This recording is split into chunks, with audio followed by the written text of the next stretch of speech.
Welcome, everybody. I've got James Dwiggins, a friend of mine, but more importantly, this guy created Raise, and he's also a CEO of an amazing real estate company. You've probably heard it, but dude, I love you more for fighting the good fight, where you're getting sometimes destroyed by some of our people. But regardless of all of that, dude, you're a good human being. I love having you here Thanks. because you Thanks. always give great information.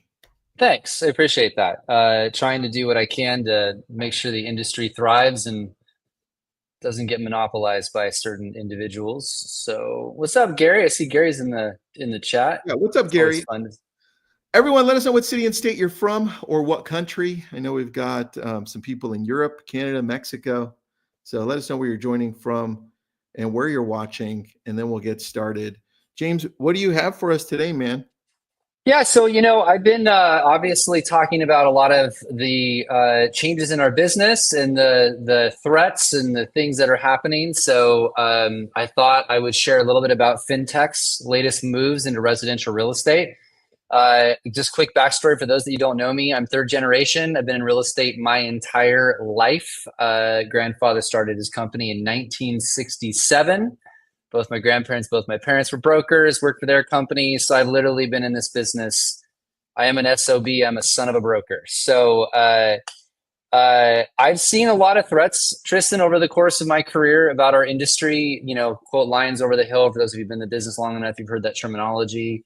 But I definitely will tell you, I think for the first time, there's some really interesting moves going on in the space that I think will fundamentally shift how residential real estate operates. And to be clear, so it doesn't get confused on this, I'm not saying realtors go away.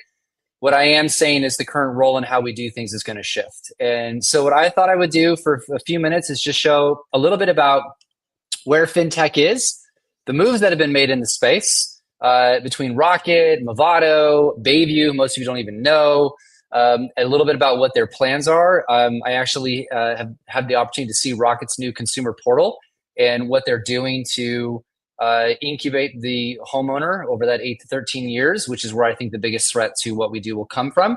So I'll show you that, and then I'll give you some solutions on where I think the industry must move over the next, short term and certainly in the next few years to be relevant based upon these changes. That's kind of my plan. Tristan, I don't know if you want to start out with that or... Let's go.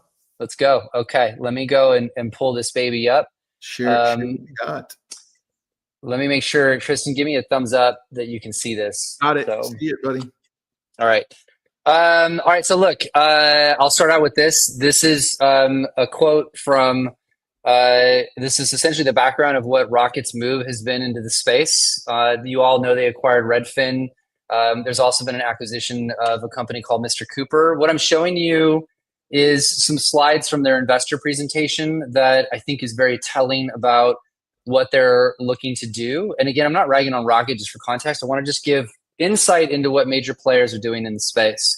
This is what they call the current state of home buying. They show the average cost of a real estate transaction in the United States based upon title premium, listing agent, buyer's agent fee, mortgage, etc. And they're not shy about what they're going to try and do here, and that's bundling. You've all heard this before. I'm just going to give you a much deeper context to how they're looking to do it. But this is the number today. That's the number where they want to be. And I think what everyone needs to pay attention to is where a predominant amount of that money is aggregated is here on the realtor compensation and obviously on mortgage, but realtor compensation being the primary.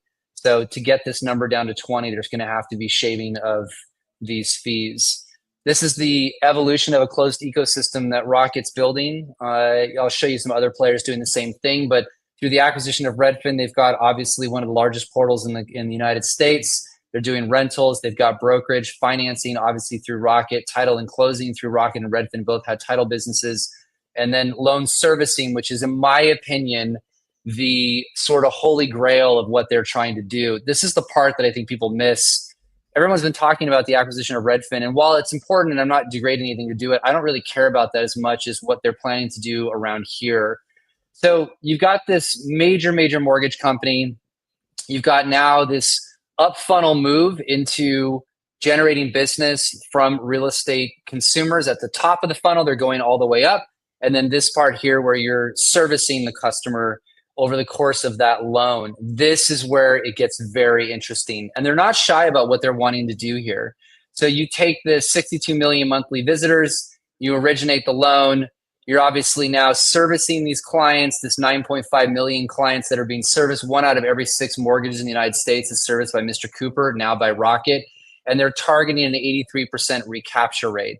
In other words, that homeowner, now that they bought a house, the loan is being serviced by Rocket, they're going to incubate on that homeowner for a long period of time. And look, Tristan, you know this, our industry is atrocious at following up with our customer. Like we suck at it. So if they can figure out how to get that relationship with that homeowner over that 8 to 13 years they're going to own that property, and get them to come back to Rocket to sell with them and buy with them and do the mortgage with them and title with them and any other service they want to bundle in there, this becomes a very powerful number. This is the portal they just recently launched on July 1st. This is essentially what the homeowner portal looks like now. And you can start to see the movement into this incubation strategy that they're pushing. So, you log in, I blocked out some people's name, you've got your credit score. They're now starting to pull in data of like, here's the 8 recent, homes that have sold in your neighborhood to start bringing relevant things that the homeowner would want to know because they want to check what's the other properties in my neighborhood, what are they selling for, our acquisition of Redfin, and now we're working together. And then when you dive deep into that, you're starting to see the beginnings of the bundle where, look, if you do both with us, you'll get 1% off at the closing. This is this bundling portion you'll see the start of. And then again, if you want to buy with them or sell with them, they'll bring in this acquisition piece. But what's interesting to me is here underneath this, the page where your loan is being serviced, you're going to have more information on your property now. So they're going to say, here's your property address, here's the estimated home value, estimated time to sell based upon current market conditions. Here's the comparables that are trending in your area. So medium sold price, average sale time. I went too fast. Sorry. Average sale time, number of homes recently sold. I mean, you're really starting to see this concept of a portal, which we should have done so long ago, but this portal around what the homeowner cares about. And it's the foundation for this ability to create stickiness and then start to drive services and other products and things that they might acquire or offer to this homeowner. They're going to try to insert themselves, which is a smart strategy, into that relationship, because once we're doing, the traditional realtor is done selling, it's like, yeah, we never talk to our customer again unless we do like a happy birthday or something. So, this is a big move. This is the start of this move. You're seeing Zillow building the same thing through their super app. This is this ecosystem around what they're creating. And, Zillow's business model, as you all know, it's to develop leads. They sell those leads for 40% referral fees or Premier Agent. If they can also incubate that customer and get them coming back, then it drives more business. That's the whole point of this.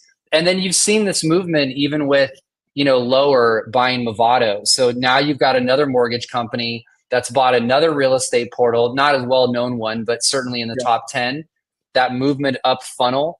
And what I find more interesting is the stuff that people aren't paying attention to, which is this. So Bayview is also one of the largest servicers in the country.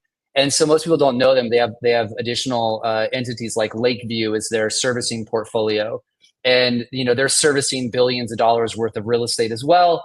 And because Rocket now is owned a servicing company, they're not going to be getting servicing business from Rocket anymore. So what did Bayview do? They're buying mortgage businesses. So they've already owned a percentage of Guild prior to them essentially buying them out and taking them off the public market. But they're moving up funnel to create a network of essentially origination business that now they can service through it as well. And then the one no one's talking about is ICE, which is a major player in the data world, also building this end-to-end ecosystem. So Tristan, I'll stop there real quick before I start talking about where we need to go and see if you've got some questions. Yeah. How does RESPA play into this? It's a really good question. So the thing you have to remember, and I'll stop here just for a second to come back. The thing you have to remember here is when you have when you bought Redfin, you bought employee-based agents. And when you have employee-based agents, bundling is not an issue when it comes to RESPA. Also, Rocket is not a bank. And so there's a movement here. Now, I can't speak to Rocket. I do not work for them. I'm simply speculating on all of this. It's just sort of common sense. But when you've got employee-based agents, the ability to bundle services is not an issue for RESPA. And so, Redfin has had a lot of employee-based agents. Now, I understand they've got a lead gen network and they're going to work with brokers. I'm not, again, saying otherwise. But if you look at the long strategy game here, the game is about how to create an ecosystem to generate business within that ecosystem and keep that business within that ecosystem, whether that's their employee-based agents or whether that's the agents that are part of the referral network. But if you think about the strategy today, you look at Zillow at 40% referral fees, they're going to push that number as high as they can. This is a funny part I always talk about, Tristan. I think you'll kind of smile at this. Everyone always talks about Zillow becoming a brokerage or these companies becoming a full-blown brokerage. And I'm like, why? Why would they want to do that? Yeah. I mean, they've got a 40% referral fee with no fiduciary in the transaction. Find me a broker on planet Earth that has that split with their agents today, and you won't. So you've got this model where you're generating referral fees. You're not having to put all these people on independent contractor agreements. You don't have any overhead for office space. You have no fiduciary into the contract. Like, it's the best business model on the planet. So again, we don't know exactly where this is going to go. The point of this more than anything is this, though. This is the whole point of why I'm trying to talk about this. The world is moving to a place where homeowners are going to get the experience they've been wanting that our industry has failed at giving them.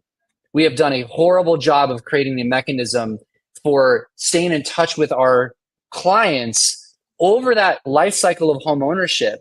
And you're seeing these big companies with hundreds of millions of dollars of assets moving to this ecosystem space. And so the question is, how does the industry adopt this? How does the industry move or counter some of these moves to create an ecosystem that drives your customer into it, that you're also providing them this value add, this ability to maintain that relationship, the data and information they're looking for instead of freaking recipe cards and all this dumb shit we send out, like actual relevant things that they want, so that you're keeping that relationship so they don't end up being a lead on another portal or another website. That's the holy grail of this whole game over the next 5 to 10 years.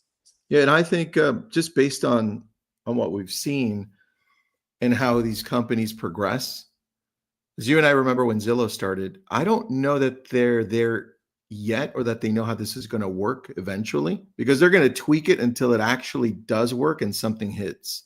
And I don't know that we have seen the finished product of it, which is, to me, a massive opportunity for us to be able to say, okay, great, they're going there. Let's work along similar lines to figure this out at the same time. Yeah, look, I mean, Tristan, the thing that everybody needs to remember, and first of all, I would say, it's just my opinion, I would not underestimate what Zillow understands or what they're wanting to do. Those are very intelligent people there. Oh, yeah, I agree. They're going to figure out how to create attach rate on mortgage. They're already playing with that. They're going to figure out how to do attach rate on their ancillary businesses. Their mortgage business was up roughly 40% year over year. So I think that they understand that the name of the game is getting people to come back to Zillow so that they can charge these referral fees. And the same thing for Rocket. The question is how do you create the mousetrap to do it? And that kind of leads me into what the industry must be thinking about in order to maintain that relationship. But we're not there, and we're not thinking strategically enough about, like, CRM. I'm going to throw it out here. I'm going to get people pissed off. Like, CRM is all top of funnel, and that's fantastic. And I know we're all trying to move from, deal to deal. But if you aren't paying attention to the long tail relationship, that CRM system will be irrelevant anyway, because the customer is going to go somewhere else because somebody did a better job of getting their attention and catching their interest. And I don't care. Look, and you all know this, like, we have 6,000 agents in Next Home. I don't care how good your relationship is. At some point, some amount of money is going to cause a consumer to think about whether they want to pay for your services or not. And if it's $40,000 versus 20, I don't care how wealthy you are, someone's going to be like, that's a lot of money. Like, I may want to look at that. So you have to justify your compensation to be relevant in this future. And you have to provide an experience the consumer wants in the way that they want it so that they keep you top of mind. And we are not there yet. Like we're behind based upon where these large companies are already moving. So very true, man. William's got a question. What do we got here? They're going to launch a private, oh, not a question, a comment. They're going to launch a private and exclusive program. I heard that at a campus picnic or compass picnic. Is that Zillow? Is that what you're talking about, William? Zillow? That's my assumption. I don't think Zillow's going to launch a private exclusive program. I don't think that's what they meant. Because Zillow and Compass are suing each other. Compass is suing Zillow over not allowing private exclusives. Over the exact same thing. Yeah. Valerie, with these acquisitions and mergers, do we have a potential monopoly issue? It's a really good question. I'm not a lawyer, so take my opinion and advice. It's the same as somebody staying at a Holiday Inn. But I will tell you that you have to think about monopolies from a perspective of, like, I'll give you this example with the Compass Zillow lawsuit. If Zillow went away today, does it affect consumers at all? Does our home buyers affected whatsoever? No, because they can go to any other real estate agent website, brokerage website, any other consumer portal, etc. Can you guys all continue to do your business? Yeah. Does it affect pricing? No. So the question is, does it get there? I don't know. Certainly, as you're starting to really bundle all of these additional services, there's questions around that. But there's lots of players in the space. There's Rocket, there's Zillow, there's Realtor, there's now Lower Movoto. Like, it's not a monopoly, really has to be down to a few organizations. So again, I'm not a lawyer, but that's my overall take on it. Yeah, I agree, man. I agree. All right. What's the solution? All right. So how do I bring this back up? I got you. Let's see here. You're on the ice. Yeah, I'm just trying to hold on a sec. Let me just do this again because I got it all backwards. All right, share. Here we go. So two things. Number one, I think you guys should look at it from two perspectives. I'm going to show two products. Full disclosure, I'm an investor in this company. I'm going to show you another company I'm not, but they're relevant. So you'll see why. We got big issues we need to deal with as an industry. This is the average percentage or the average amount of time a consumer thinks that the agent today, you all spend helping somebody buy a house. They think it's literally almost half of people think you spend less than 15 hours. That's a really bad number. The average amount of time is 87 hours. So we've got a perception of reality. Why I'm sharing this, Tristan, is because, again, if consumers don't find any value in what you do, they're going to go down that road of, I'd rather save $20,000. You have to justify your compensation. So first, this product called Raise, which has been in development for 2 years. It is literally a product, I'm going to simplify this fast for conversation's sake, that tracks everything that you do.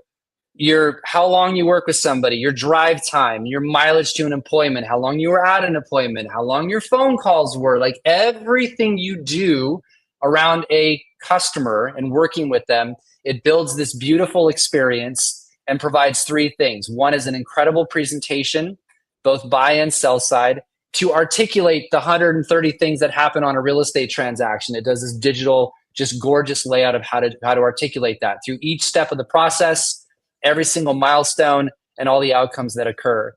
Two is an app where you invite the buyer or seller into the experience so they can see what's going to happen. And as you're doing it, it's updating them. So it's cumulative. It continues to show, as you can see here, how many activities you completed, how many outcomes have been done, how many houses that you toured, how many offers have been written, all the things that they forget about over the course of 60 days. And then it also wraps it into this beautiful report where it shows them all the work that was done. Now, that's the first step. The second step of the product is an integration, and this is the part where I'm really honing in on, where now we're bringing in all of your partners into the experience so that inside the Raise application, it's now becoming a closed ecosystem with your lender partners, your title partners, your insurance partners, your home warranty partners, etc. So you're giving them this ecosystem of the entire real estate experience. So that's not the concept, but what's actually being rolled out across the country.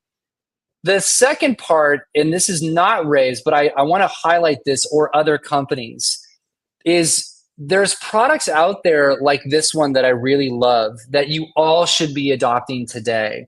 So think of it as Raise as the entry point.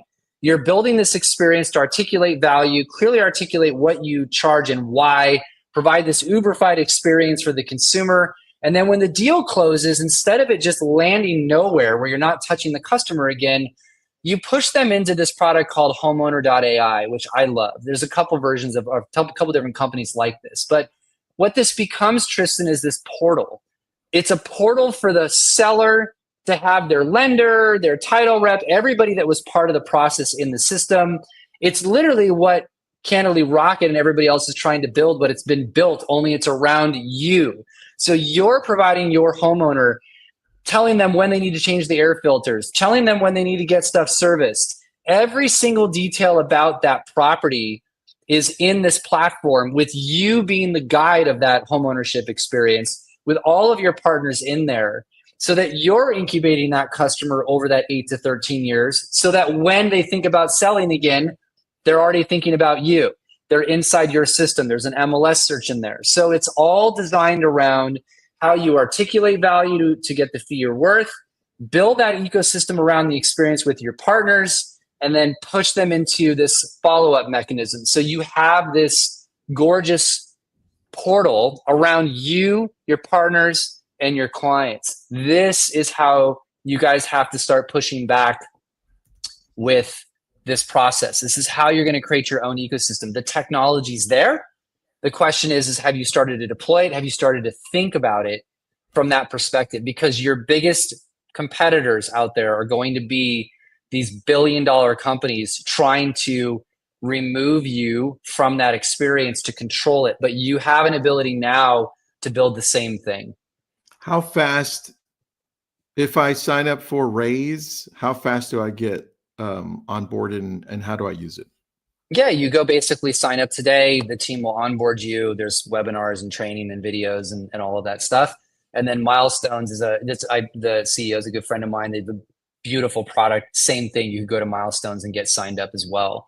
So all of that stuff is available in the public today. Yeah. All right, got it. What do you think we need to do as agents? So this is just individual agents, right? What do you think we need to do as individual agents to stand out more when it comes to the challenges that are coming? Okay, so this is my total to-do list. Go. You all need to stop thinking about your business in silos.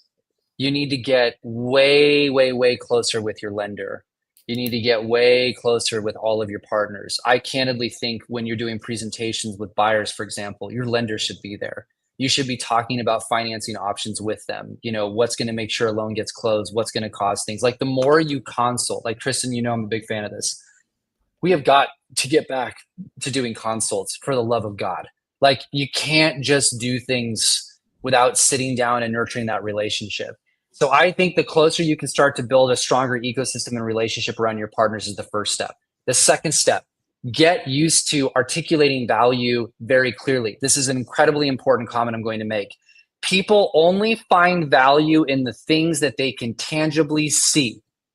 They do not value the fact that you spent 4 hours driving to an appointment, calling the listing agent, reviewing the disclosure, going through all of that shit, writing an email, doing all these things for then sending it to the buyer and they say, I'm not interested. And then you wash, rinse, repeat 10, 15 times. They don't see any of that. They only see you at the showing. If you aren't capable of clearly showing your value, your compensation will go down. It's just starting. It's just starting because these companies are going to state and they're going to position you as traditional and expensive. That's what they're going to position every realtor as. Yep. And people are willing to pay a premium for service and convenience. You have to get really good at showing that in this future. And this isn't I'll worry about this in the next few years. This is a right now thing. This product I showed you from Rocket just started in July. They're going to iterate like crazy on that. So it's going to become more of an issue if you can't start at the front. The second thing is I think you should look at a product like Milestones. And by the way, there's lots of companies out there. I think there's some comments in the chat about other firms. Find the one you love, but make sure you start working towards that incubation process. Our industry is way too top of funnel. We're always just thinking about the next lead to come in to work that lead. You have to do multi-track. It's top of funnel And it's how do you get that repeat business to come back? And we just suck at it. Like we have not thought about that in detail. That's going to be the name of the game, my friend. Like it's all a matter of who's going to get that long tail business is going to control the experience long term. And we are already at a disadvantage. We are already behind the 8 ball as an industry. Dude, I agree with you. I think here, if we want to add to this, because we forget sometimes as real estate agents, to remain relevant, we need to look at what are the most visited websites in the world, right? Which are they? And you look right now, everyone, if you want to Google it, find Wiki. It'll say Google, YouTube, Facebook, Instagram, and Chat GPT, right? And now you have Google and Chat, which is where I go to find the answers that I need. And they pull from the content that you're creating. And the fact is, a lot of you aren't creating content. A lot of you aren't showing up because James said here, humans only understand what they see. But guess what they don't see? They don't see you. You're not showing up enough. Like, how often are you showing up and saying what? Like, if you do sign up for a raise, the first thing I would do is, why don't you go and break down exactly what people are going to get when they work with you? How this process. Totally. Check out what I do differently, guys. Differentiate yourself. Totally. And that's the beauty of that product was literally designed with agents, buyers, and sellers to create an experience the buyer and seller realize. I'll give you an example of this. We did a component in that product. We spent 4 months working with buyers and sellers. This one's fascinating to me and it drives me nuts. I don't know why we're so uncomfortable talking about how we get paid. Like, I don't even get it. Because here's the funny part. You ready? Every time we ask the buyer or seller, how does the realtor get paid? Either they didn't understand because we, again, aren't good at explaining it, or we try to avoid it. Or number two, they think you make the gross commission. That's what they actually think. Yep. And so when we created this, we have a whole function. There's a whole page in the presentation. It's amazing. It lays out what you're charging them. It can be a flat fee, it could be hourly, it could be percentage. So it's all compliant for, all different types of fee models. But what it does is it also lays out, hey, by the way, I got this lead. You were introduced to me from I'm picking on Zillow today because I can.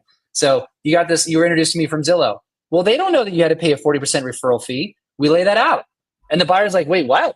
I had to pay you 40% of your income just went to Zillow? Like, have the conversation. They also, by the way, don't realize that you have a brokerage split. Oh, that you're an independent contractor, that you have to pay both sides of Medicare and Social Security, that you have operational costs and marketing expenses. And by the way, here's the best part, Tristan. When you lay all that shit out and you show the buyer seller, they're like, oh my God, like I had no idea. They don't ask you to discount your compensation because they feel bad for you. But the best and most funny part about it is when we do the same thing, the agent looks at it and goes, shit, I ain't charging enough.